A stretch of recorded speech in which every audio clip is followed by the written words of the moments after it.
لیکن اگر کوئی انسان اس سے جھگڑنا چاہے تو وہ خدا کے حضور کیسے صادق ہو سکتا ہے؟ پر انسان خدا کے حضور کیسے راست باز ٹھہرے؟ اگر میں بحث کروں تو میں مقدمہ 100% ہار چکا، لیکن خدا کا شکر ہو، خدا کے پاس راہ ہے جس کے وسیلے میں نے 100% نجات پائی، جبکہ اس کے سارے حقوق ایک متبادل نے ادا کیے۔ وہ متبادل کون ہے؟ وہ خداوند یسوع مسیح ہے۔ وہ انسانی روپ لے کر دنیا میں آیا، اور اس نے کیوں صلیب پر جان دی؟ تاکہ وہ ہمارا متبادل ٹھہرے، اسی لیے کہ مسیح نے بھی یعنی راست باز نے ناراستوں کے لیے گناہ کے باعث دکھ اٹھایا تاکہ ہم کو خدا کے پاس پہنچائے۔ سو مسیح ہی وہ واحد ذریعہ ہے جس کے وسیلے ہم خدا کے آگے راست باز ٹھہرتے اور اس سے رفاقت میں بحال ہوتے، اور ہماری دعاؤں کا جواب آتا ہے، کیونکہ یہ عدل ہے کہ خدا نے قیمت ادا کی جو کہ مسیح کی صلیبی صحیح، موت ہے۔ بالکل۔ مجھے یاد ہے کہ 5ویں آیت میں اس نے کہا، میں گزشتہ زمانوں کو یاد کرتا ہوں، میں تیرے سب کاموں پر غور کرتا ہوں اور تیری دستکاری پر دھیان کرتا ہوں۔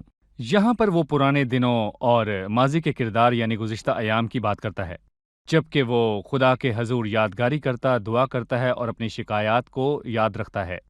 ہمیں خداوند کے ماضی میں کاموں کے متعلق بتائیں کہ ان کا ہمیں کیا فائدہ ہے۔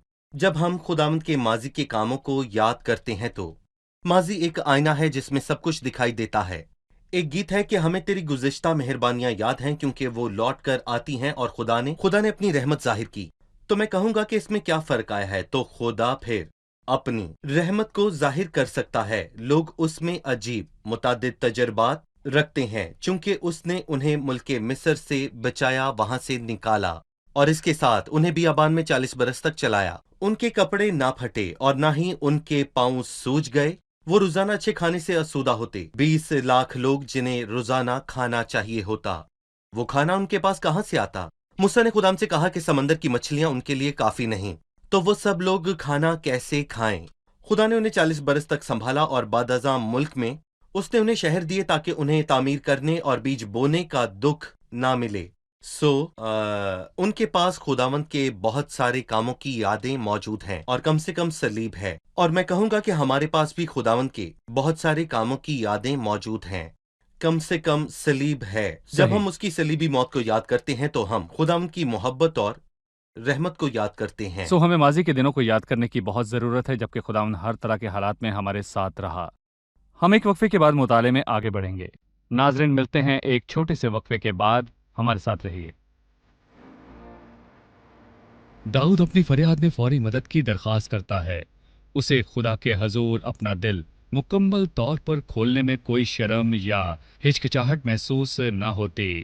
وہ خدا کے پاس ایمان اور صداقت کی بنیاد پر جاتا اور اس سے جواب مانگتا۔ کیا ایمانداروں کو بالکل یہی نہیں کرنا چاہیے جب وہ گناہ کرتے ہیں؟ کاش ہم سیکھیں کہ دعا کیسے کرنا ہے، جیسے داؤد نے کی، کہ ہم خدا کے پاس اس کی وفاداری اور راست بازی کی بنیاد پر جائیں۔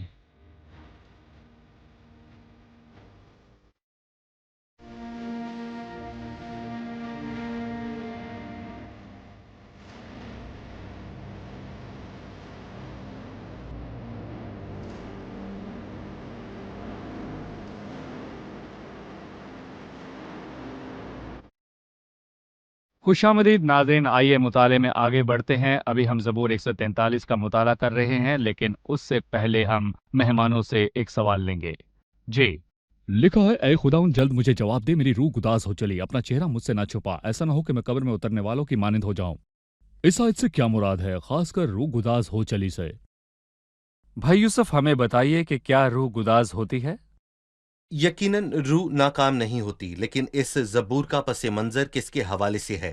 اس لیے کہ دشمن نے میری جان کو ستایا، اور اس نے میری زندگی کو خاک میں ملا دیا، اور مجھے اندھیری جگہوں میں ان کی مانند بسایا جنہیں مرے مدت ہو گئی، وہ کچھ بھی نہیں اس نے جان لیا۔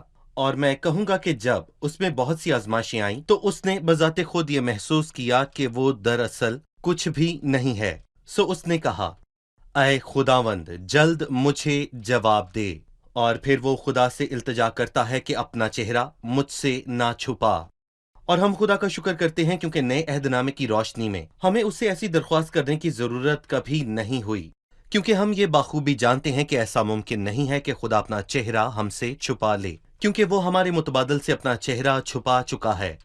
سو جب مسیح ہماری خاطر موا اور خدا نے اپنا چہرہ مسیح سے چھپا لیا جب وہ میرا اور آپ کا فدیہ دے رہا تھا، اور جب ہیکل کا پردہ پھٹ گیا، مسیح مردوں میں سے جی اٹھا، اور مجھے پورا اعتماد ہے کہ خدا ہمیشہ مجھے دیکھ کر مسکراتا ہے، یعنی خدا میرے ساتھ ہے۔ یہ حوصلہ افزا ہے کہ ہمیں ہمیشہ اس کی حضوری میں خوش آمدید کہا جاتا ہے، اور خدا ہمیں دیکھتا ہے اور مسیح میں ہم سے خوش ہے۔ ایک دن ہم جلال میں اس سے ملیں گے اور پھر کبھی اس کے چہرے سے محروم نہ ہوں گے، اور اس کی بنیاد اس کی صلیبی موت کے وسیلے رکھی گئی، جب اس نے پکارا، اے میرے خدا، اے میرے خدا، کیوں چھوڑ تو نے دیا؟ مجھے کیوں چھوڑ جس نے دیا؟ اپنے بیٹے ہی کو دریغ نہ کیا بلکہ ہم سب کی خاطر اسے حوالہ کر دیا، وہ اس کے ساتھ اور سب چیزیں بھی ہمیں کس طرح نہ بخشے گا۔ ٹھیک ہے، اب میں چاہوں گا کہ آپ 10ویں آیت کے متعلق ہمیں بتائیں۔ مجھے سکھا کہ تیری مرضی پر چلوں، اس لیے کہ تو میرا خدا ہے، تیری نیک روح مجھے راستے کے ملک میں لے چلے۔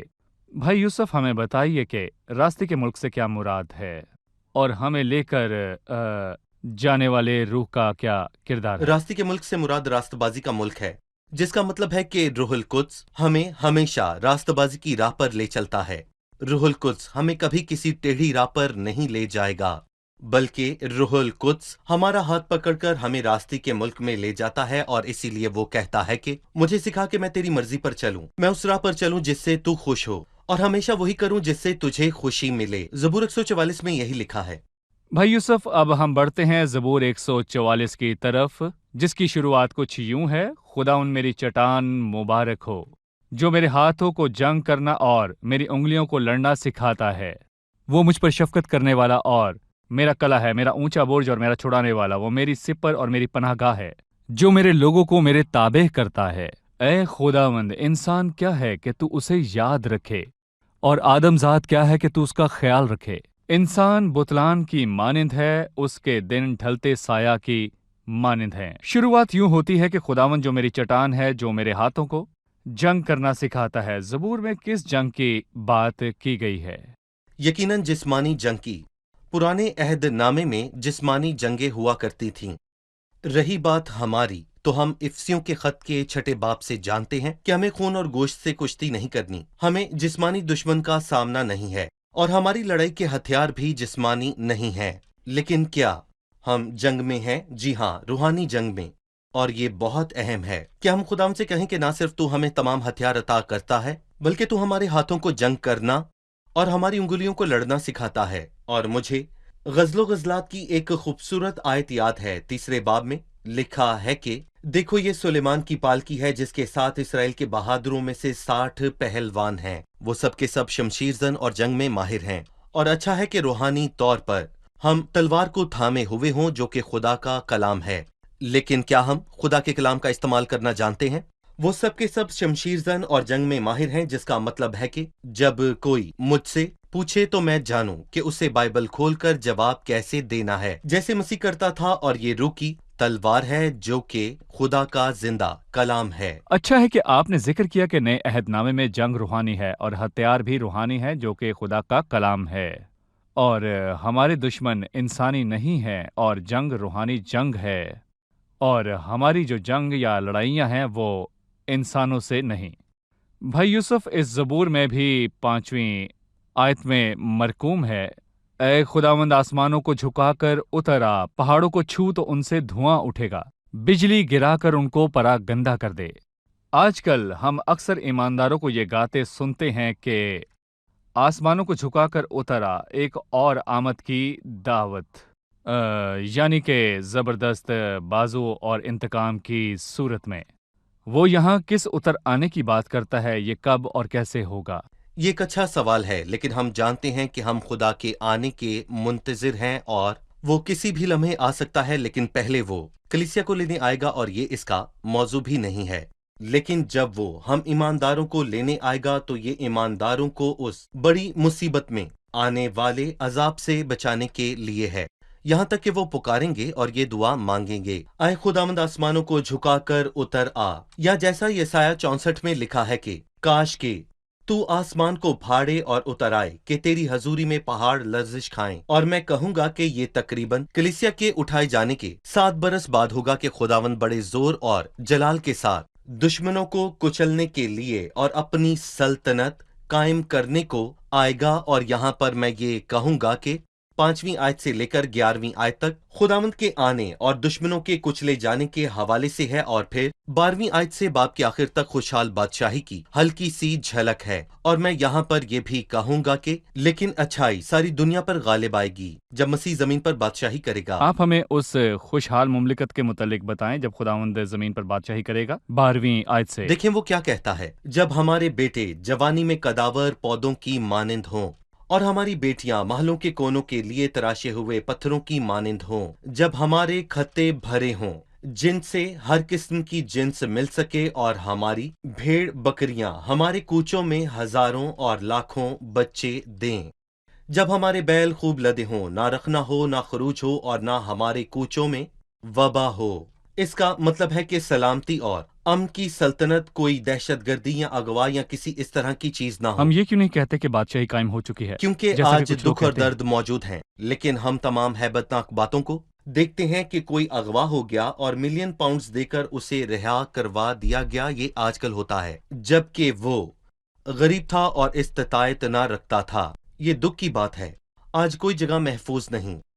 آج بھلائی کہاں ہے؟ لوگ بیماری سے مر جاتے ہیں۔ نہیں نہیں نہیں، وہ خوشحال بادشاہی سب چیزوں کی بحالی کا وقت ہے جب حقیقی مبارک دن ہوگا، تسلی کے، آرام کے، خوشحالی، اور اس دن کے مطابق کی گئی نبوتیں ساری پوری ہوں گی، جیسا کہ یسایہ نبی کہتا ہے، بلکہ اور بھی بہت سے نبی کہتے ہیں۔ وہ مزید کہتا ہے، جب نہ رکھنا ہو نہ خروج اور نہ ہمارے کوچوں میں واویلا ہو۔ نہ واویلا ہے، آج ہمارے کوچوں میں مار دھاڑ، اور حملے یہ سب اور کچھ نہ ہوگا، واویلا ہے۔ بالکل، جب سلامتی غالب آئے گی تب اور زمین یہ پر سب مسیح کی کچھ نہ بادشاہی ہوگا۔ ہوگی۔ جی، جب نہ رکھنا ہو نہ خروج اور نہ ہمارے کوچوں میں واویلا ہو، مبارک ہے وہ قوم جس کا یہ حال ہے، مبارک ہے وہ قوم جس کا خدا خداوند ہے۔ صحیح۔ ہم وقفے کے بعد مطالعے میں آگے بڑھیں گے۔ ناظرین، ملتے ہیں ایک چھوٹے سے وقفے کے بعد، ہمارے ساتھ رہیے۔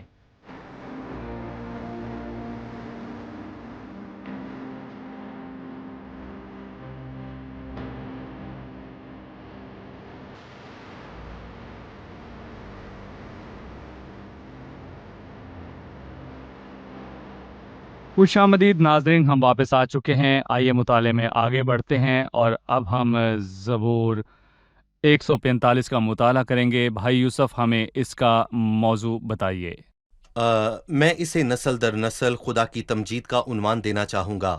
اس کا مطلب ہے کہ خدا تمجید کے لائق ہے، اور اس کی تمجید کی بہت ساری وجوہات ہیں۔ ان میں کچھ کا تذکرہ اس زبور میں کیا گیا ہے۔ خداوند بزرگ ہے اور بے حد ستائش کے لائق ہے، اس کی بزرگی ادراک سے باہر ہے۔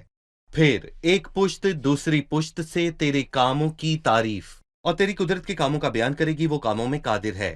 میں تیری عظمت کی جلالی شان پر اور تیرے عجائب پر غور کروں گا، اس کے کام عجیب ہیں، اور لوگ تیری قدرت کے ہولناک کاموں کا ذکر کریں گے، اور میں تیری بزرگی بیان کروں گا۔ اس کے کام عجیب ہیں، وہ تیرے بڑے احسان کی یادگار کا بیان کریں گے، اس کے کام عظمت سے بھرپور ہیں، اور تیری صداقت کا گیت گائیں گے۔ اس کے کاموں میں عدل اور انصاف ہے۔ تو کیا یہ صفات قابل تعریف ہیں؟ جی ہاں، اور خدا کے لوگ جن کے متعلق ہم نے پڑھا ہے کہ مبارک ہیں وہ قوم جو خوشی کی للکار کو پہچانتی ہے، مبارک ہے وہ قوم جس کا خدا خداوند ہے۔ انہیں ایسا گیت گانا چاہیے تاکہ خدا کی عظمت اور اس کی عظیم صفات کا بیان ہو۔ 8ویں آیت ہے، خداوند رحیم و کریم ہے، وہ قہر کرنے میں دھیما اور شفقت میں غنی ہے۔ خداوند سب پر مہربان ہے، اور اس کی رحمت اس کی ساری مخلوق پر ہے۔ چونکہ خداوند سب پر مہربان ہے اور اس کی رحمت اس کی ساری مخلوق پر ہے، تو پھر کوئی خدا کی رحمت کیوں کر پا سکتا ہے؟ دراصل میں کہوں گا کہ خدا سب کے لیے بھلا ہے اور کسی کا وفادار نہیں، نہ کسی قوم یا کسی قبیلے یا رنگ یا نسل کا، ایسا ہرگز نہیں۔ تیتس 2:11 میں لکھا ہے، کیونکہ خداوند کا وہ فضل ظاہر ہوا ہے جو سب آدمیوں کی نجات کا باعث ہے، کیونکہ خدا نے دنیا سے ایسی محبت رکھی، اس نے ایک طریقہ مقرر کیا تاکہ ہم اس کی بھلائی اور فضل کو پا سکیں۔ وہ کیا ہے؟ تاکہ جو کوئی مسیح پر ایمان لائے ہلاک نہ ہو بلکہ ہمیشہ زندگی کی پائے۔ زندگی پائے۔ آپ خدا کی بھلائی کو پانا چاہتے ہیں، یہ میسر ہے، لیکن اس طور پر جو خدا نے مقرر کیا۔ وہ کہتا ہے، راہ، حق اور زندگی میں ہوں، کوئی میرے وسیلے کے بغیر باپ کے پاس نہیں آتا۔ اگر آپ خدا کی راہ کو چھوڑتے ہیں تو ایسا نہیں ہے کہ خدا بھلا نہیں، ایسا نہیں ہے کہ خدا نے آپ کو چھوڑ دیا، اس نے آپ کو نہیں چھوڑا، بلکہ آپ نے خدا کو چھوڑا ہے، اور اس کی راہ کو ترک کیا ہے سو آپ ذمہ دار ہیں۔ صحیح، بھلے ہی اس کی رحمت آپ کے لیے ہے، لیکن وہی شخص جو مسیح کو قبول کرتا ہے اس رحمت کو پاتا ہے۔ صحیح۔ بھائی یوسف، میں 14ویں آیت سے پڑھنا چاہوں گا۔ خداوند گرتے ہوئوں کو سنبھالتا اور جھکے ہوئوں کو اٹھا کھڑا کرتا ہے۔ سب کی آنکھیں تجھ پر لگی ہیں اور تو ان کو وقت پر ان کی خوراک دیتا ہے۔ آپ ان سب کے لیے حوصلہ افزا بات کریں جو خود کو ان دو آیات کے مطابق گرے ہوئے یا جھکے ہوئے سمجھتے ہیں۔ آپ انہیں کیا کہیں گے؟ در حقیقت جب خداوند آیا تو ان کے لیے آیا۔ خداوند کا روح مجھ پر ہے، اس لیے اس نے مجھے غریبوں کو خوشخبری دینے کے لیے مسا کیا ہے۔ اس نے مجھے بھیجا کہ قیدیوں کو رہائی دوں اور کچلے ہوئوں کو آزاد کروں۔ اور یہاں زبور نویس خدا کی صفات کی عظمت اور اس کی بھلائی کو یاد کرتا ہے، اور وہ کہتا ہے کہ خداوند گرتے ہوئوں کو سنبھالتا ہے، اور ہمیں زبور 103 کی یاد دلاتا ہے کہ خداوند سب مظلوموں کے لیے صداقت اور عدل کے کام کرتا ہے۔ سو خداوند گرتے ہوئوں کو سنبھالتا اور جھکے ہوئوں کو اٹھا کھڑا کرتا ہے۔ سب کی آنکھیں تجھ پر لگی ہیں، تو ان کو وقت پر ان کی خوراک دیتا ہے۔ اور پھر سے وہ ہمیں بتاتا ہے کہ خدا کسی کا طرفدار نہیں ہے، اور وہ بیجا حمایت تعصب پرستی نہیں کرتا، بلکہ جیسا پطرس رسول اعمال کے 10ویں باب میں کہتا ہے، خدا کسی کا طرفدار نہیں بلکہ ہر قوم جو اس سے ڈرتا اور راست بازی کرتا وہ اس کو پسند آتا ہے۔ خدا سب لوگوں سے بھلائی کرتا ہے، تو اپنی مٹھی کھولتا اور ہر جاندار کی خواہش کو پورا کرتا ہے، یہاں تک کہ جب وہ اپنا سورج چمکاتا ہے تو فقط شکر ادا کرنے والوں پر ہی چمکاتا ہے بلکہ سب پر چمکاتا ہے، اور جب وہ بارش برساتا ہے تو صرف نیکوں پر ہی نہیں برساتا بلکہ ہر ایک پر برساتا ہے، لیکن سب اس کا شکر ادا نہیں کرتے۔ مبارک ہے وہ جو خدا کی رحمت اور بھلائی اور نعمتوں کے لیے شکر گزار ہو۔ صحیح، یہی بات 18ویں آیت میں جاری رکھتے ہوئے کہتا ہے، خداوند ان سب کے قریب ہے جو اس سے دعا کرتے ہیں، یعنی ان سب کے جو سچائی سے دعا کرتے ہیں، جو اس سے ڈرتے ہیں، وہ ان کی مراد پوری کرے گا، وہ ان کی فریاد سنے گا اور ان کو بچا لے گا۔ اس سے کیا مراد ہے؟ جو اس سے ڈرتے ہیں وہ ان کی مراد پوری کرے گا۔ اس کا کیا مطلب ہے کہ جو اس سے ڈرتے ہیں وہ ان کی مراد پوری کرے گا؟ میں 19ویں آیت کو زبور 43 کی 10ویں آیت سے جوڑنا چاہوں گا کہ مجھے سکھا کہ تیری مرضی پر چلوں، کیونکہ ایماندار کو وہی کرنا اچھا لگتا ہے جس سے خدا خوش ہو۔ اور یہاں خدا کہتا ہے کہ جو اس سے ڈرتے ہیں وہ ان کی مراد پوری کرے گا۔ سو جب آپ خدا سے ڈرنے والے ہوتے ہیں تو بدلے میں وہ آپ کو خوشی عطا کرتا ہے۔ اور ہم نے اس سے پہلے جس زبور کا مطالعہ کیا وہ خدا سے ڈرنے والے شخص کے متعلق کہتا ہے کہ تو مبارک اور سعادت مند ہوگا، تیری بیوی تیرے گھر کے اندر میوہ دار تاک کی مانند ہوگی، اور تیری اولاد تیرے دسترخوان پر زیتون کے پودے کی مانند۔ میں تجھے مبارک کروں گا اور تجھے خوشی بخشوں گا۔ سو یہاں جو خدا سے ڈرتے ہیں وہ ان کی مراد کو پوری کرے گا اور ان کی فریاد سنے گا اور ان کو بچا لے گا۔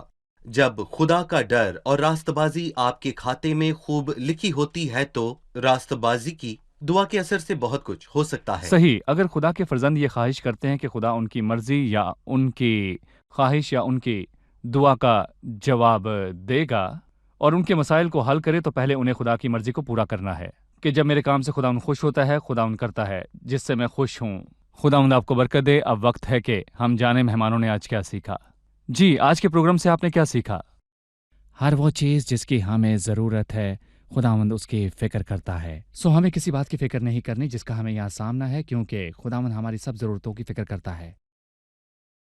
خدا کا شکر ہے کیونکہ وہی ہے جو گرتے ہوئوں کو سنبھالتا ہے، اور اگر لوگوں یا دوستوں یا دشمنوں کی طرف سے پریشانی ہو تو وہی ہے جو جھکے ہوئے کو اٹھا کھڑا کرتا ہے۔ اور خداوند یسوع مسیح وہ آسودگی کے مختلف دسترخوان ہماری جانوں کی آسودگی کے لیے بچھا سکتا ہے، جسمانی اور روحانی دونوں درجات پر۔ ہم خدا کے کلام کے لیے خداوند کا شکر کرتے ہیں۔ وہ ہماری فکر کرتا ہے، نہ صرف روحانی بلکہ جسمانی طور پر بھی۔ جی، اکثر مجھے جب مسائل کا سامنا ہوتا ہے، شیطان آ کر مجھ سے کہتا ہے خدا کہاں ہے، یا وہ کیسے ہو سکتا ہے کہ وہ تجھ سے پیار بھی کرے اور تجھے ایسے چھوڑ بھی دے۔ لیکن اچھا ہے کہ میں ہمیشہ خدا کی ماضی کی رحمت کو یاد رکھتی ہوں اور شیطان کو ڈانٹتی اور اس سے کہتی ہوں کہ خداوند مجھے کبھی چھوڑتا نہیں اور وہ جلد مجھے سب مسائل سے نکالے گا۔ صحیح۔ مجھے یہ بات بہت پسند آئی کہ مسیح کے کام کے وسیلے میں اس کی ہو گئی ہوں، اور نہ صرف اس کی رحمت میرے حق میں ہے بلکہ اس کی راست بازی بھی۔ دونوں میرے حق میں ہیں۔ صحیح۔ یہ حوصلہ افزا بات ہے کہ خدا کبھی اپنا چہرہ ہم سے نہیں چھپائے گا، کیونکہ اس نے اس متبادل سے اپنا چہرہ چھپا لیا تھا اور وہ ہمیشہ ہم سے مطمئن ہے۔ صحیح۔ جی آپ۔ زبور 143 میں وہ کہتا ہے اور اپنے بندہ کو عدالت میں نہ لا، کیونکہ تیری نظر میں کوئی آدمی راست باز نہیں ٹھہر سکتا۔ میں خدا کا شکر کرتا ہوں کہ اس کے فضل کے سبب سے اس مخلصی کے وسیلے سے جو مسیح یسوع میں ہے مفت راست باز ہم ٹھہرائے جاتے ہیں۔ یسوع کے بغیر کوئی راست باز نہیں۔ میں خدا کا بے حد شکر کرتا ہوں اس ناقابل بیان تحفے یعنی یسوع مسیح کے لیے۔ شکریہ، خداوند آپ کو برکت دے۔ بھائی خدا یوسف، آپ کو برکت آپ کا بھی دے۔ شکریہ۔ ناظرین، ہمیں ہمیشہ خدا کے کلام کی ضرورت ہے تاکہ ہمیں یاد رہے کہ خدا ہماری طرف ہے۔ اگر خداوند ہمارے ساتھ اور ہماری طرف ہے تو کون ہمارے خلاف کھڑا رہ سکتا ہے؟ آس پاس کے دباؤ سے ہم بھول سکتے ہیں کہ خداوند نے ماضی میں ہماری مدد کی، لیکن ان الفاظ پر غور کرے جن کا مطالعہ ہم نے زبور 143 میں کیا۔ 5ویں آیت میں گزشتہ زمانوں کو یاد کرتا ہوں، میں تیرے سب کاموں پر غور کرتا ہوں۔ ہمیں مسلسل یاد رکھنا ہے کہ خدا نے گزشتہ دنوں میں ہمارے لیے کیا کیا، نہ صرف ہمارے لیے بلکہ ہمارے آباء و اجداد کے لیے۔ بائبل کی مقدس تاریخ میں ہم عصر تاریخ میں دانیل کا خدا اور داؤد کا خداوند، جب لوگ آپ کے خلاف تھے، آپ کے دل میں غلط خیالات تھے کہ وہ آپ کو مرنے دے گا اور آپ ہلاک ہو جائیں گے۔